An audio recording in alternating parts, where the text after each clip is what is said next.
پچھلی دفعہ ہم نے حضور صلی اللہ علیہ وآلہ وسلم کے غیر معروف صحابہ کرام میں حضرت عباد بن بشر کے واقعے کا ذکر کیا تھا۔ آج ہم جو واقعہ بیان کریں گے وہ ہیں عبداللہ بن عمر رضی اللہ تعالی عنہ کا، جو اتنے زیادہ معروف نہیں ہے۔ حضرت عبداللہ بن عمر رضی اللہ عنہ مشہور صحابی عمرو بن عاص رضی اللہ عنہ کے بیٹے تھے۔ اللہ تعالیٰ کے دین کی خدمت میں پوری لگن سے مصروف عمل تھے، یہاں تک کہ ان کی شادی کے لیے ان کے والدین نے ان پر بہت زور دیا، تب زبردستی انہوں نے شادی کی، ورنہ ان کو وہ اپنی عبادت کو ہی اپنی پوری زندگی بنائے ہوئے تھے۔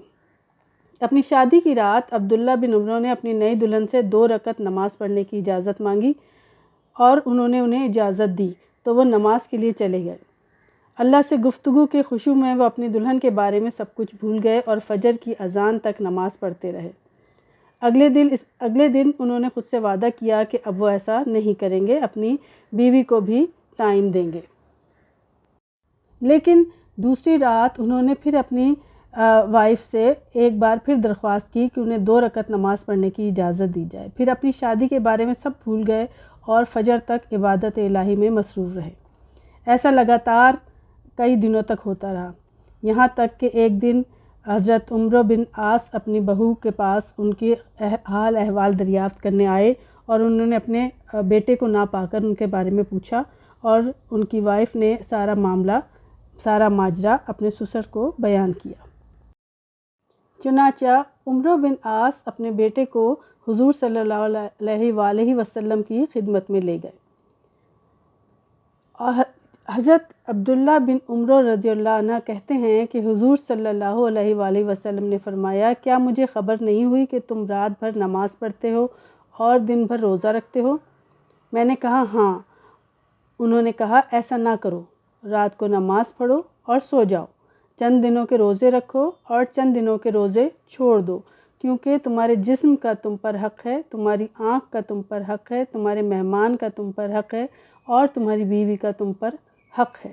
مجھے امید ہے کہ آپ کی عمر لمبی ہو اور آپ کے لیے مہینے میں 3 دن کے روزے رکھنا کافی ہے، کیونکہ ایک نیکی کا ثواب 10 گنا بڑھ جاتا ہے۔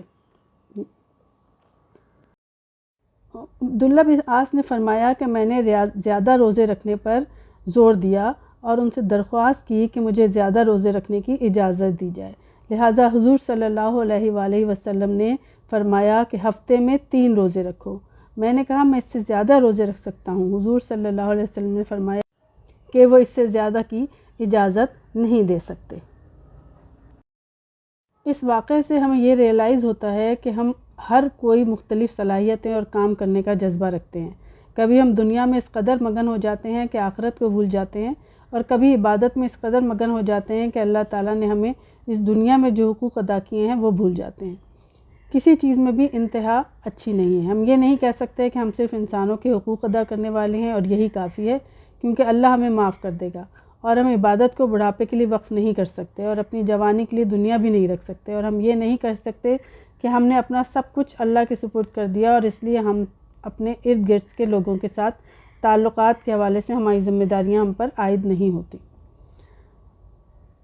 یعنی کہ تعلیم ہمارا مذہب ہمیں جو تعلیم دیتا ہے اس کے حساب سے ہمیں دین اور دنیا کو ساتھ لے کے چلنا ہے۔